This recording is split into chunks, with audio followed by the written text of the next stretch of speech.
bapak-bapak, ibu-ibu, abang-abang yang setia hadir majelis rutin Masjid Subulus Salam Lailatul Khamis. Mudah-mudahan Allah jadikan duduk kita sejenak, duduk kita dengan orang-orang baik, duduk kita di salah satu rumah Allah ini, Allah jadikan bekal baik untuk akhirat kita. Dan mudah-mudahan apa yang kita lakukan Allah Subhanahu wa taala ridho. Ya. Pokoknya memang yang penting hidup ini gimana kita dapat ridho Allah. Ya. Kalau udah dapat ridho Allah, amina min azabi, amina min iqabi. Insya Allah udah pasti aman dari siksaannya, dari murkanya. Yang penting Allah ridho. Namun memang syarat Allah ridho kepada kita, syarat inti bahwa amalan tersebut itu hanya dilakukan untuk Allah. Titik. Nggak ada yang lain. Jadi kalau duduk ngaji nih, contohnya, masih banyak tujuan-tujuan kita. Ada karena Allahnya, ada karena ingin bermasyarakatnya, ada karena ingin dikenal orangnya, ada yang memang ingin mendapatkan pujian dan yang lainnya. Ini nggak diterima sama Allah. Satu amal yang tidak diterima Allah itu tidak akan menjadi Allah ridho, Allah senang. Padahal ini amal kalau secara lahiriah gede banget udah. Kenapa gede? Karena nuntut ilmu itu hukumnya wajib. Kafaraid ukhra, seperti kewajiban-kewajiban yang lain. Maka alangkah luar biasanya kalau perbuatan yang besar ini kita serahkan untuk Allah dan Allah ridho, maka luar biasa bahagianya kita ini kelak nanti di akhirat. Makanya apalagi yang besar, yang kecil pun saat ada sebuah peluang yang Allah berikan untuk kita lakukan, seperti ngebuang paku, kaleng, beling di jalanan umum, atau ngambil sampah yang terjatuh di masjid, kemudian kita kantongin, kita buang di tempatnya. Ini kan amalan-amalan kecil istilahnya. Tapi jangan dianggap juga remeh, karena mungkin saja yang gede Allah nggak ridho sama kita, tapi yang kecil bisa membuat Allah ridho. Maka ada suatu riwayat hadis yang sahih dari Nabi kita, kana rajul ma'nan, kana rajul yataqallabu fil jannah. Ada seorang laki-laki itu mundar-mandir di surga. Itu apa sebabnya? Yang membuat Allah ridho sehingga orang tersebut dimasukkan surga oleh Allah karena ridhonya Allah. Itu karena sebab apa? Ada satu batang itu, ranting, ngejulur ke jalanan, itu dipotek. Saat dia motek, demi Allah saya akan putuskan, saya akan patahkan agar tidak mengganggu orang lain. Sebab itu Allah ridho. Sebab itu Allah ridho. Nah kalau Allah udah ridho, ya terserah Allah. Maka janji Allah apa? Buat orang-orang yang Allah ridho, Allah sudah sediakan, Allah sudah siapkan, sediakan tempatnya itu surga. Mudah-mudahan hal ini menjadi satu kontrol kita pada setiap kita ingin melakukan amalan-amalan. Salat, puasa, ngaji, sedekah, apa saja. Pasang niat yang baik. Jangan pernah ditujukan buat yang lain. Cukup wajjahtu wajhiya lilladzi fataras samawati wal ard. Tujukan hanya untuk yang menciptakan langit dan bumi. Allah. Mudah-mudahan Allah ikhlaskan kita semua. Iya. Karena kenapa ini harus kita mohon? Karena ikhlas ini di sini. Ada orang tampangnya sombong buat mukanya. Emang tampangnya dari lahir begitu, tapi hatinya ikhlas. Ada juga orang yang potongannya ikhlas banget. Khusyuk banget, hatinya munafik. Nauzubillah min. Maka jangan tertipu oleh tampang. Makanya saya percaya nih sama jamaah, tampang ini kan, ya Allah, nyender yang udah tua-tua kan. Ya masih muda aja payah, nunduk-nunduk kalau ngaji. Iya, tahu-tahu tidur.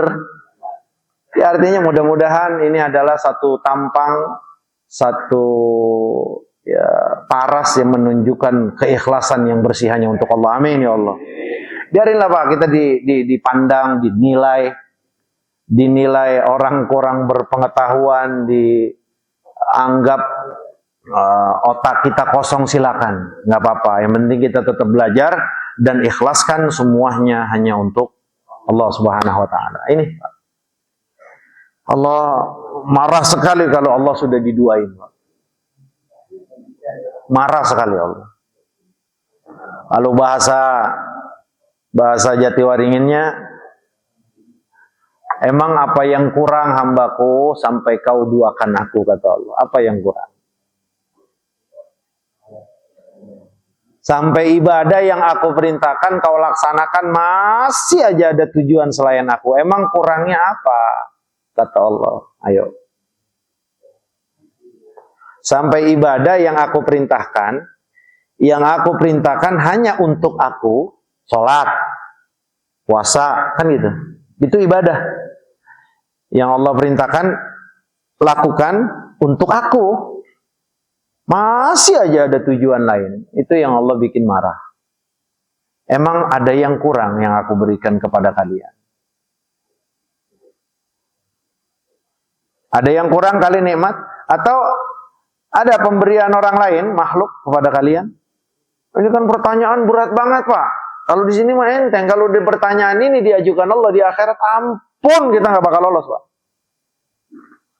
Makanya kenapa kalau dosa besar itu semuanya diampuni sama Allah? Sebagaimana yang Rasulullah katakan, kullu ummati mu'afan atau mu'afin, seluruh umatku dimaafin sama Allah udah. Wa in irtakaba kabiratan, walaupun dia melakukan dosa besar, ada harapan dimaafin. Illa syirk, kecuali syirik. Mati dia nggak tobat dari syiriknya, kelar. Nggak akan ada harapan diampuni nama Allah. Nah itulah pengertian bahwa Allah akan mengampuni seluruh dosa kecuali syirik. Apa matinya, apa ruh keluar dari badan, dia nggak tobat dari syiriknya, nggak akan ada diampuni. Kenapa sampai seperti itu Allah? Iya. Karena dia mengira ada kekuatan selain Allah. Karena dia menyangka dan meyakini ada daya selain Allah. Marah luar biasa Allah. Dan orang-orang syirik, Pak,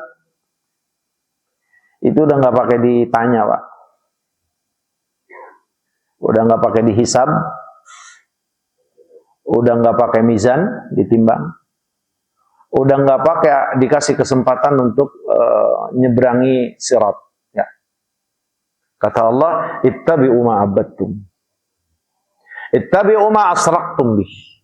Ikutin yang kalian sembah, ikutin yang kalian selama ini sekutukan sebagai sekutu aku, kata Allah. Clear.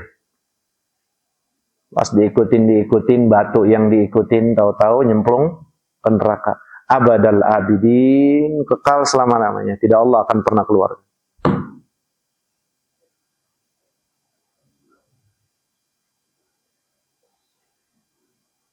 Yang nyembah jabatan, yang menjadikan jabatan Tuhan sebagai Tuhan, yang menjadikan harta sebagai Tuhan, yang dia takuti, dia tunduki, bahkan tidak akan pernah rela terpisah dari Tuhannya, itu mah udah nggak pakai dihitung, Pak. Kata Allah, ikuti yang kalian sembah, ikuti yang kalian sekutukan aku selama ini, ikuti yang kalian gantungkan segala harapan hidup kalian kepada makhluk tersebut, ikutin. Ngikut aja, tahu-tahu masuk neraka jahanam, abadal abidin, kekal selama-lamanya, la yukhaffafu anhumul adab, tidak akan diringankan sedikit pun azab untuk orang tersebut. Nah, ini belajarnya dari apa? Belajarnya dari mulai kita mengikhlaskan segala aktivitas baik yang kita lakukan. Belajarnya dari ikhlas.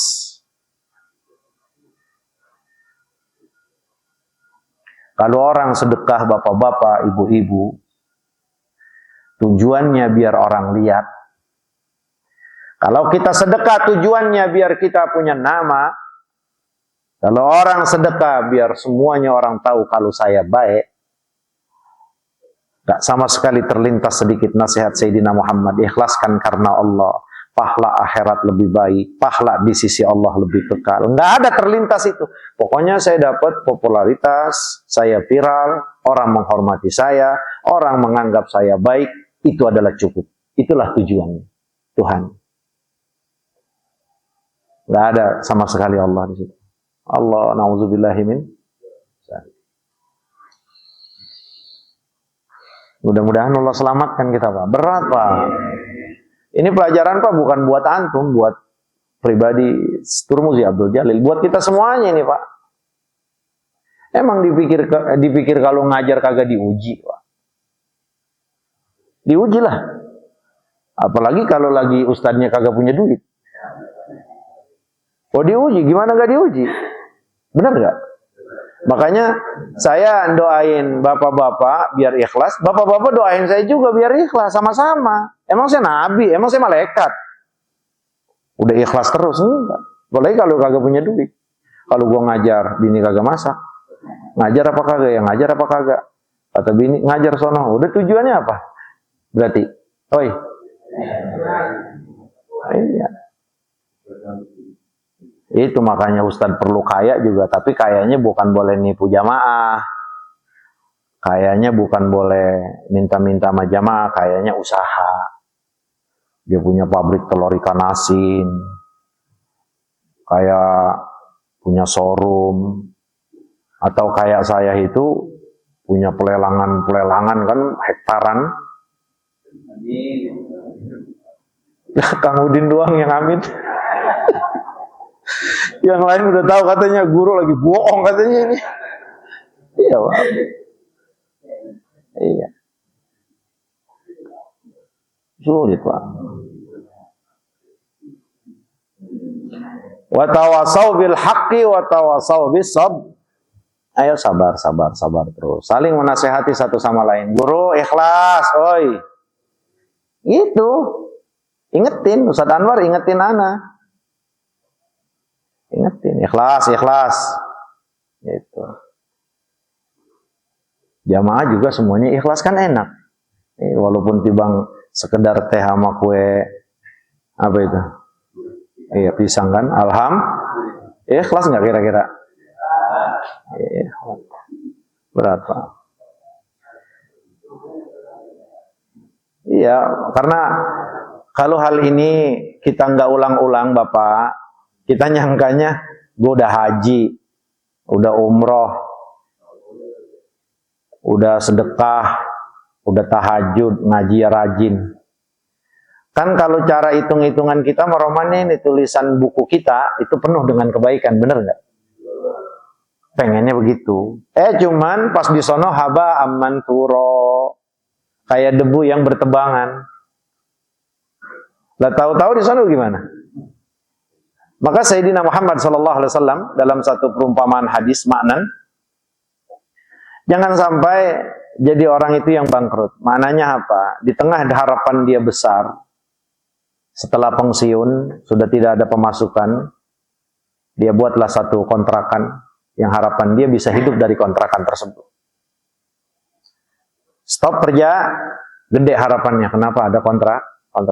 Saat gaji udah mulai tidak ditransfer ke rekeningnya karena sudah pensiun, harapannya tinggal di satu kontrakan. Tahu-tahu tuh kontrakan diakuin orang. Atau kebakar tanahnya diakuin orang. Kira-kira gimana perasaan kita? Kecewa sekali, bener nggak Bapak? Harapan atu-atunya kalau kagak ini hidup bagaimana? Kan udah kagak kerja. Ini harap-harapannya dari kontrakan. Tahu-tahu tuh kontrakan kebakar, tanahnya diambil orang. Mau begitu? Bagaimana kekecewaan kita? Nah, siapapun yang berbuat melaksanakan ibadah yang Allah perintahkan, yang dibimbing Sayyidina Muhammad, kalau tujuannya bukan karena Allah, semuanya haba'an manthura, semuanya akan seperti debu yang berterbangan. Kagak akan ada jadi catatan itu di buku kita. Clear semuanya. Buat siapa kata Allah? Kau lakukan ini. Lah kita ngomong, mulut kita ngomong mungkin. Ya tapi data kalah kita. Nggak bisa punya data. Karena data Allah itu lebih komplit. Apalagi mulut ditutup. Nggak bisa ngomong, yang disuruh ngomong tangan. Al-yawma nakhtimu ala afwahihim wa tukallimuna aydihim wa tashhadu arjuluhum bima kanu nakhtim afwahihim. Mulut ini enggak dikasih kesempatan untuk ngomong sama Allah. Coba tangan yang ngomong. Iya ngomong. Iya benar sih sering sedekah. Dan kalau sedekah pengen dilihat sama orang biar apa? Ya biar namanya kita punya nama di masyarakat. Kalau udah punya nama kan di masyarakat orang hargai. Kalau acara-acara mulia juga namanya dihormatin. Dengan begitu juga nanti kan kalau pulang diamplopin. Lah ada datanya Pak.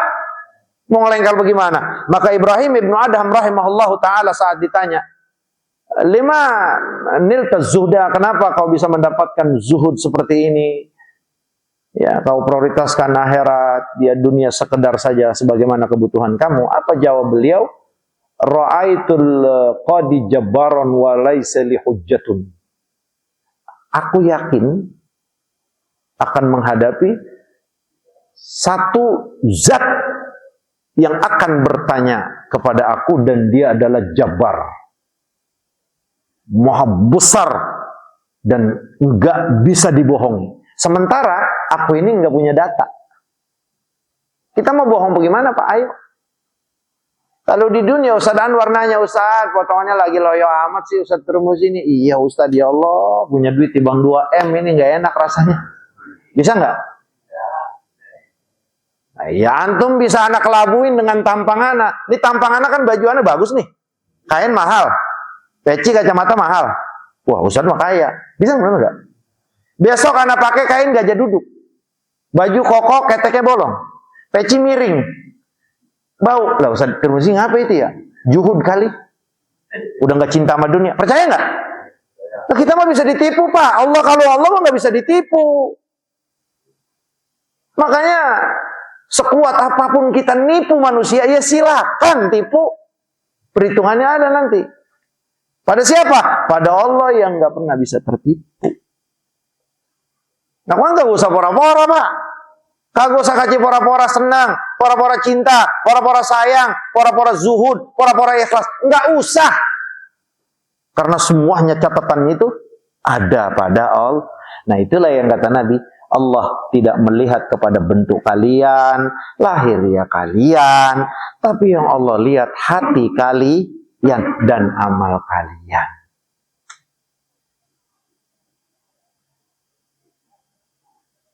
Pada tidur ya? Hah? Oh, husuk.